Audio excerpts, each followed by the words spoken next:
Doctor സമ്പത്ത് ഒരു ഘട്ടം കഴിഞ്ഞിട്ടുണ്ട്. പല ആരോപണങ്ങൾ പ്രൊഫസർ റോണി കെ ബേബിയും ഒപ്പം തന്നെ ഷാജി രാഘവനും CPI-നെതിരെ ഉയർത്തിയിട്ടുണ്ട്. ഞാനതിൽ ചില കാര്യങ്ങൾ പറഞ്ഞു പോവുകയാണെങ്കിൽ പ്രൊഫസർ റോണി കെ ബേബി ആദ്യം പറഞ്ഞത് തെരഞ്ഞെടുപ്പിന്റെ ഒന്നാം ഘട്ടത്തിൽ അവരുടെ മുഖ്യശത്രു BJP ആയിരുന്നു. CPI-നെ വലിയ തരത്തിൽ അറ്റാക്ക് ചെയ്യുന്ന രീതിയിലേക്ക് അവരുടെ ദേശീയ നേതാക്കൾ എത്തിയിട്ടില്ല. രണ്ടാം ഘട്ടത്തിൽ അങ്ങനെ എത്തേണ്ടി വരുന്നത് CPIM തന്നെ അല്ലെങ്കിൽ പിണറായി വിജയൻ തന്നെ അവരെ ആ സ്ഥിതിയിലേക്ക് എത്തിക്കുകയായിരുന്നു എന്നുള്ളതാണ്.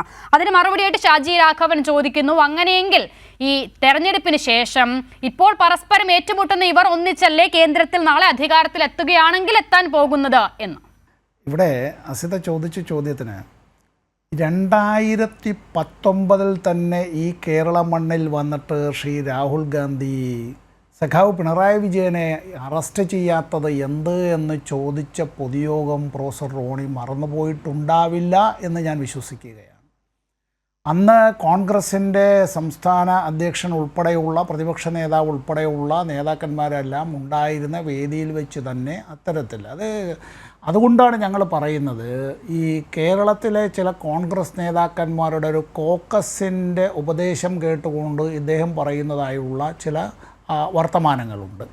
ഇപ്പോൾ ഈ ലോക്സഭാ തെരഞ്ഞെടുപ്പിൻ്റെ വേളയിൽ ആദ്യം ഇത്തരത്തിൽ ചില കാര്യങ്ങളെ സംബന്ധിച്ച് വന്നത് സഖാവ് പിണറായി വിജയനിൽ നിന്നാണോ അതല്ല ശ്രീ രാഹുൽ ഗാന്ധിയിൽ നിന്നാണോ? കോൺഗ്രസ്, ഞാൻ BJP-യിലേക്ക് വരാം, കോൺഗ്രസ് എടുക്കുന്നൊരു നിലപാടുണ്ട്. ഞങ്ങളെ ED വേട്ടയാടുന്നു, ഞങ്ങളെ ഇൻകം ടാക്സ് വേട്ടയാടുന്നു, ഞങ്ങളെ CBI വേട്ടയാടുന്നു, ഞങ്ങളെ ഇന്ത്യ ഗവൺമെൻറ് ഇത്തരത്തിൽ വേട്ടനായ്ക്കളെ പോലെ അന്വേഷണ ഏജൻസികളെല്ലാം അഴിച്ചുവിടുന്നു BJP. എന്നാൽ കോൺഗ്രസ് ഏറ്റവും വലിയ ഒറ്റക്കക്ഷിയാണ് എന്ന് വിശേഷിപ്പിക്കപ്പെടുമ്പോഴും അവർ മറ്റു പല പാർട്ടികളെയും ഇപ്പോൾ ഞങ്ങളോട് ചോദിക്കാറുണ്ട്, നിങ്ങൾ ഇങ്ങനെ കേരളം ഒരു തുരുത്ത് പോലെയാണല്ലോ എന്ന്. ശരിയാണ് സർ, കേരളം ഒരു തുരുത്ത് പോലെയാണ്. കേരളത്തിൻ്റെ തുരുത്തിൻ്റെ മാനവികതയുടെ പ്രഖ്യാപനമാണ് റഹീമിൻ്റെ ജീവൻ രക്ഷിക്കാനായി ഈ യന്ത്രത്തോക്കിൽ നിന്ന് വെടിയുണ്ടകൾ പായുന്നതിനേക്കാൾ വേഗതയിൽ അത്തരത്തിൽ മീറ്റർ റീഡിംഗ് എന്നൊന്നും പറഞ്ഞാൽ പോരാ, ആ മനുഷ്യൻ്റെ ജീവൻ രക്ഷിക്കാൻ വേണ്ടി കേരളത്തിൽ നിന്ന് ചെറുതും വലുതുമായി പലതുള്ളി പെരുവെള്ളമായി അത്തരത്തിൽ നൽകിയത്. ഇവിടെ കേരളം പൗരത്വ നിയമ ഭേദഗതിക്കെതിരായി ആദ്യമായി പ്രക്ഷോഭ രംഗത്തേക്ക് വന്നത്, സുപ്രീം കോടതിയിൽ ഈ ഗവൺമെൻറ് ഹർജി ഫയൽ ചെയ്തത്, മനുഷ്യച്ചങ്ങല ഇവിടെ ജനങ്ങൾ ലക്ഷക്കണക്കിന് പേർ അണിനിരന്ന് കൊണ്ട് തീർത്തത്. ഇവിടെ ഇക്കാര്യങ്ങളെല്ലാം പറയുമ്പോൾ ഈ പിണറായി വിജയൻ ഇതിന് നേതൃത്വം നൽകുന്നു. കേരളത്തിൻ്റെ മുഖ്യമന്ത്രി എന്നുള്ള നിലയിലും CPM-ൻ്റെ പോളിറ്റ് ബ്യൂറോ അംഗം എന്നുള്ള നിലയിലും അദ്ദേഹത്തെ വേട്ടയാടണം. തമിഴ്നാട്ടിൽ മാത്രമുള്ള DMK അവരെ വേട്ടയാടണം കോൺഗ്രസ്സിന്. അത് BJP അങ്ങനെ ചെയ്താൽ അത് ശരി. ആം ആദ്മി പാർട്ടി അപ്പോൾ അതിൻ്റെ നേതാവ് മനീഷ് സിസോദിയെ നേരത്തെ അറസ്റ്റ് ചെയ്തു. ഇപ്പോൾ ഇതിൽ PMLA ആക്ടിനകത്തുള്ള 2 വകുപ്പുകളിൽ ഇന്ത്യ ഗവൺമെൻറ് ഭേദഗതി വരുത്തി. ആ 2 വകുപ്പുകളിലെ ഭേദഗതി വരുത്തിയതുമായി ബന്ധപ്പെട്ട് സുപ്രീം കോടതിയിൽ ഇപ്പോഴും ഹർജി നിലവിലിരിപ്പുണ്ട്. സുപ്രീം കോടതി അത് തീർപ്പാക്കിയിട്ടില്ല. ഈ 2 വകുപ്പുകളിൽ അത്തരത്തിൽ നൽകിയ ഭേദഗതിയോടുകൂടിയാണ് അപരിമിതമായ അധികാരങ്ങൾ അത്തരത്തിൽ ഇന്ത്യയിലെ മറ്റു വിധത്തിലുള്ള ഒരു രഹസ്യാന്വേഷണ ഏജൻസികൾക്കും ഒരു പോലീസ് സംവിധാനത്തിനും ഇല്ലാത്തതായിട്ടുള്ള അപരിമിതം അൺലിമിറ്റഡ് പവേഴ്സ് അത്തരത്തിൽ എൻഫോഴ്സ്മെൻറ്റ് ഡയറക്ടറേറ്റിന് ലഭിച്ചത്. ആ എൻഫോഴ്സ്മെൻറ്റ് ഡയറക്ടറേറ്റ് മനീഷ് സിസോദിയെ അറസ്റ്റ് ചെയ്ത് കഴിഞ്ഞപ്പോൾ ഡൽഹിയിലെ കോൺഗ്രസ് നേതൃത്വം തന്നെ ഇന്ത്യ ഗവൺമെൻറ്റിനും കത്തെഴുതി, പോലീസ് അധികൃതർക്കും കത്തെഴുതി. അതെന്തായിരുന്നു കത്ത്? ഇവിടെ ഈ മുഖ്യമന്ത്രിയായിട്ടുള്ള അരവിന്ദ് കെജ്രിവാളിനെ അറസ്റ്റ് ചെയ്യണം. അന്ന് ടെലിവിഷൻ ചർച്ചകളിലൊക്കെ വന്നിരുന്ന ഇവരുടെ നേതാക്കൾ പലരും ഇപ്പോൾ സോ കോൾഡ് നാഷണൽ മീഡിയയിൽ, അതാണല്ലോ ഇംഗ്ലീഷ് ഹിന്ദിക്കാർ സ്വയം വിശേഷിപ്പിക്കുക, എന്തുകൊണ്ട് അറസ്റ്റ് ചെയ്യുന്നില്ല എന്ന് ചോദിച്ചു. ഇപ്പോൾ അറസ്റ്റ് ചെയ്യപ്പെട്ടപ്പോൾ മുതലക്കണ്ണീരൊഴുക്കാനായി അവർ വരുന്നു. ആം ആദ്മി പാർട്ടി പഞ്ചാബിലും രാജസ്ഥാനിലും പഞ്ചാബിലും ഡൽഹിയിലും മാത്രമുള്ള പ്രാദേശിക പാർട്ടിയാണെന്ന് പറയാമല്ലോ. ഇപ്പോൾ തൃണമൂൽ കോൺഗ്രസ് പ്രാദേശിക പാർട്ടിയാണെന്ന് കോൺഗ്രസ്സിന് പറയാമല്ലോ. അത് പശ്ചിമ ബംഗാളിൽ മാത്രമുള്ള പാർട്ടിയാണല്ലോ. ഇപ്പോൾ ഈ ഉദ്ധവ് താക്കറെയുടെ വിഭാഗം ശിവസേന എന്നുള്ളത് മഹാരാഷ്ട്രയുടെ ചില ഭാഗങ്ങളിൽ മാത്രമുള്ളതാണല്ലോ. കോൺഗ്രസ് എടുക്കുന്നൊരു നിലപാട് ഹിന്ദു പാപ്പാക്ക് ഒരു ആനയുണ്ടായിരുന്നു, ഞങ്ങളൊരു വലിയ എന്തോ ഇതാണ്, അങ്ങനെ ബലൂണ് പോലെ ഊതി ഉറപ്പിച്ചതുപോലുള്ളൊരു പഴയകാല ചരിത്രത്തിൽ വല്ലാതെ അഭിരമിക്കുന്നൊരു നിലയിലേക്ക് മറ്റുള്ളവരെയെല്ലാം വേട്ടയാടുന്നത് ഞങ്ങളെ വേട്ടയാടുമ്പോൾ മാത്രമല്ലാത്ത വിഷമമാണ്. ഇവിടെ അസിത നേരത്തെ സൂചിപ്പിച്ചൊരു കാര്യം, മുമ്പും ഒരു ചാനൽ ഇതുപോലുള്ള ചർച്ചയിൽ ഞാൻ ചോദിച്ചൊരു കാര്യമുണ്ട്. ശ്രീ രാഹുൽ ഗാന്ധിയുടെ സ്വന്തം സഹോദരി ഭർത്താവായിട്ടുള്ള ശ്രീ റോബർട്ട് വദ്രയുമായി ബന്ധപ്പെട്ട് നിരവധി ആരോപണങ്ങൾ ഇപ്പോഴല്ല നേരത്തെ തന്നെ അത്തരത്തിൽ ഉണ്ടായതാണ്. അത് ഞാൻ പാർലമെൻറ്റ് അംഗമായിരിക്കുമ്പോഴും അന്ന് BJP അംഗങ്ങൾ ഉൾപ്പെടെ പല ആളുകളും അന്ന് പാർലമെൻറ്റിലും ഉന്നയിച്ചിട്ടുള്ള കാര്യങ്ങളാണ്. BJP-യുടെ വക്താവ് നിഷേധിക്കുമെന്ന് എനിക്ക് തോന്നുന്നില്ല.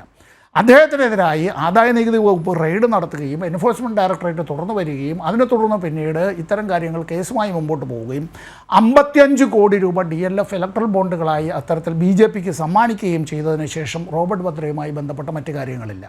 ഇവിടെ ഇപ്പോൾ ഇന്ത്യയുടെ പ്രധാനമന്ത്രി ശ്രീ മോദി ചോദിക്കുന്നൊരു കാര്യം, അദ്ദേഹം പറഞ്ഞതിനെ മുഖവിലേക്ക് എടുക്കുകയോ എടുക്കാതിരിക്കുക അത്തരം കാര്യങ്ങളാകാം. കോൺഗ്രസിൻ്റെ നേതാക്കൾ എന്നും ചോദിക്കണം, എന്തുകൊണ്ടാണ് ഇവിടെ പിണറായി വിജയനെ അറസ്റ്റ് ചെയ്തില്ല, കേരളത്തിലെ മുഖ്യമന്ത്രി അറസ്റ്റ് ചെയ്തില്ല, കൂടെയുള്ള ആളുകളെല്ലാം അറസ്റ്റ് ചെയ്യണമെന്ന്. കോൺഗ്രസിനെ സംബന്ധിച്ച് അവരുടെ മുൻ മുഖ്യമന്ത്രിമാരുൾപ്പെടെയുള്ള നിരവധി ആളുകൾ അത്തരം ഇപ്പോൾ പ്രൊഫസർ റോണിയുടെ നേതാവിനെ, കേരളത്തിൽ അദ്ദേഹത്തിൻ്റെ നേതാവിനെ അർദ്ധരാത്രിയുടെ അന്ത്യാമങ്ങളിലാണല്ലോ വിളിച്ചിട്ട് അശോക് ചവാൻ പറഞ്ഞത് ഞാൻ പോവുകയാണ് കേട്ടോ എന്ന്. അതിന് ശ്രീ രാഹുൽ ഗാന്ധി പറഞ്ഞൊരു കാര്യമുണ്ടല്ലോ, എൻ്റെ മമ്മിയോട് പറഞ്ഞിട്ടാണ് അദ്ദേഹം പോകുന്നത്, നിവർത്തിയില്ല, ജയിലിൽ പോകാൻ കഴിയില്ല എന്നുള്ളതിനെ സംബന്ധിച്ചുള്ളത്. കേരളത്തിലെ കഴിഞ്ഞ നിയമസഭാ തെരഞ്ഞെടുപ്പ് കാലത്ത് തന്നെ ഇത്തരത്തിൽ കോൺഗ്രസും BJPയും കൂടി ഒരു വിഭാഗം വലതുപക്ഷ മാധ്യമങ്ങളെ കൂടി കയ്യിലെടുത്തുകൊണ്ട് പ്രചണ്ഡമായ നുണപ്രചരണം അത്തരത്തിൽ നടത്തുകയും അതിന് ആധാരമാകുന്ന നിലയിലേക്കും അനുരോധമാകുന്ന നിലയിലേക്കും ഈ കേന്ദ്ര അന്വേഷണ ഏജൻസികളെ കെട്ടഴിച്ചു വിടുകയും ചെയ്തു എന്നുള്ളതാണ്. തെരഞ്ഞെടുപ്പിൻ്റെ ഫലം നമ്മൾ കണ്ടതാണ്. ഇപ്പോൾ എന്താണ്, BJPയും കോൺഗ്രസും തമ്മിലുള്ള ഏതെങ്കിലും വിധത്തിലുള്ള ബാന്ധവത്തെ സംബന്ധിച്ച് പറയുമ്പോൾ വല്ലാതെ പൊള്ളുന്നുവെങ്കിൽ, അങ്ങനെ പൊള്ളുന്നതിൽ പ്രൊഫസർ റോണി ഉൾപ്പെടെയുള്ള ആർക്കെങ്കിലും പൊള്ളുന്നുവെങ്കിൽ ഞാനിപ്പോൾ അതിലൊന്നും അദ്ദേഹത്തോട് ഈ ക്ഷമ പറയാനൊന്നും ഞാൻ തയ്യാറല്ല. നമ്മളെല്ലാവരും ഇവിടെ കണ്ടിട്ടുള്ള കാര്യം, ഈ കോലീബി സഖ്യം എന്നുള്ളത് സത്യമായിരുന്നതല്ലേ? അഡ്വക്കേറ്റ് രത്നസിംഗിനെയും പ്രൊഫസർ ഡോക്ടർ മാധവൻകുട്ടിയെയും സ്ഥാനാർത്ഥികളായി ഈ CPM-നെതിരെ മത്സരിപ്പിച്ചതല്ലേ? തിരുവനന്തപുരത്ത് അത്തരത്തിൽ ഒരു അക്കൗണ്ട് BJPക്ക് തുറക്കാൻ കഴിഞ്ഞത് തന്നെ എങ്ങനെയായിരുന്നു എന്ന് UDF-ൻ്റെ സ്ഥാനാർത്ഥി പച്ചയ്ക്ക് തന്നെ അദ്ദേഹം പറഞ്ഞതല്ലേ? UDF-ൽ തന്നെ നിൽക്കുമ്പോൾ തന്നെ അദ്ദേഹം പറഞ്ഞതല്ലേ?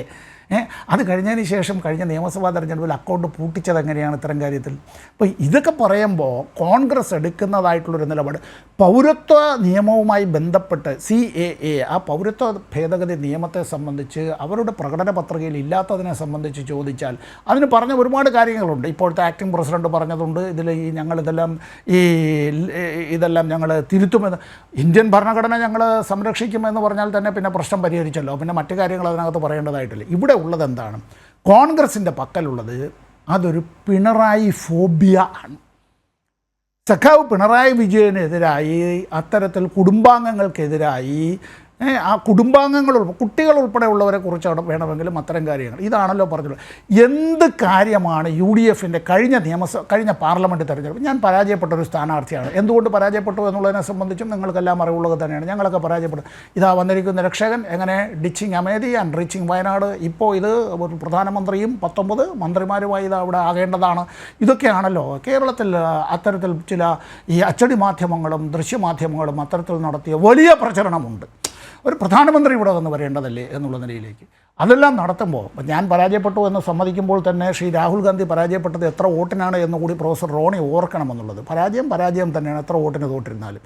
ഇപ്പോൾ ചക്ക വീഴും എന്നും എല്ലാ കളയും ചക്കയാകുമെന്നും ചക്ക വീണ മുയൽ ചാവുമെന്നും മുയൽ ചാവുമ്പോൾ ഇതെല്ലാം സൂപ്പാക്കും എന്നുള്ളതും ആ വിധത്തിലുള്ള വല്ലാത്ത ഒരു മോഹത്തിലാണ് ഈ കോൺഗ്രസ് എന്ന് ഏർപ്പെട്ടിട്ടുള്ളത്. ആ മോഹഭംഗമാണ് സംഭവിക്കാൻ പോകുന്നത്.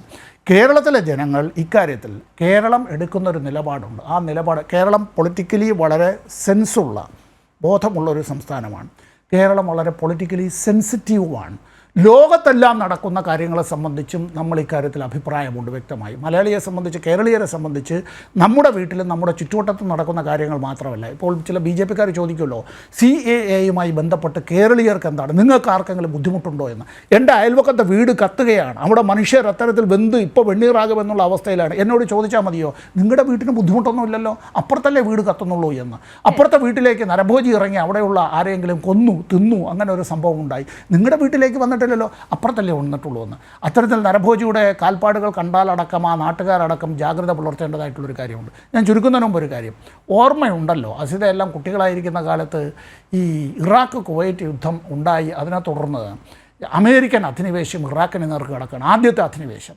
അത് നടക്കുന്ന കാലത്ത് സഖാവ് EMS-നോട് ചില വാർത്താലേഖകർ ചോദിക്കുകയുണ്ടായി, നിങ്ങളുടെ പാർട്ടി അമേരിക്കയോടൊപ്പമാണോ സദ്ദാം ഹുസൈനോടൊപ്പമാണോ? ഇതാണ് ചോദ്യം. സദ്ദാം ഹുസൈനോടൊപ്പമാണോ അമേരിക്കയോടൊപ്പം? ഇതാണ് ചോദ്യം. അതിന് സഖാവ് EMS പറഞ്ഞൊരു മറുപടിയുമുണ്ട്. ഞങ്ങൾ അമേരിക്കൻ സാമ്രാജ്യത്വത്തിനെതിരെ പോരാടുന്ന ഇറാഖിലെ ജനതയോടൊപ്പമാണ് എന്ന് പറഞ്ഞു. അതിന് സഖാവ് EMS-നെ കോൺഗ്രസിൻ്റെ നേതാക്കൾ കളിയാക്കി. മറന്നു പോകരുത്, അതെല്ലാം അച്ചടിച്ച് പത്രങ്ങളിലെല്ലാം വന്നതുമാണ്. പക്ഷേ കേരളത്തിലെ ജനത ആ പ്രസ്താവനയെ ഹൃദയത്തോട് ചേർത്ത് പിടിച്ചത് സാമ്രാജ്യത്വത്തിനെതിരായ നിലപാടായിട്ടാണ് ചേർത്ത് പിടിച്ചത്. അതുകൊണ്ടാണ് ഞാൻ പറഞ്ഞത്, ഒരു തെരഞ്ഞെടുപ്പിൽ കേരളം വിധിയെഴുതുന്നതും കേരളീയർ ചിന്തിക്കുന്നതുമെല്ലാം ലോകത്തും നമ്മുടെ രാഷ്ട്രത്തിലും നടക്കുന്നതായ കാര്യങ്ങളും എല്ലാം കൂടി ചേർത്തുകൊണ്ടാണ്.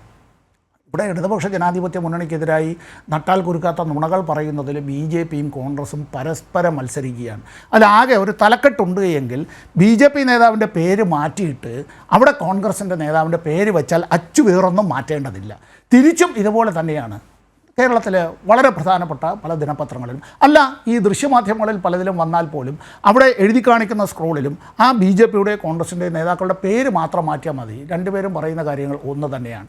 ഇത് തന്നെയാണ് നേരത്തെ CAA സമരത്തിലും കണ്ടത്.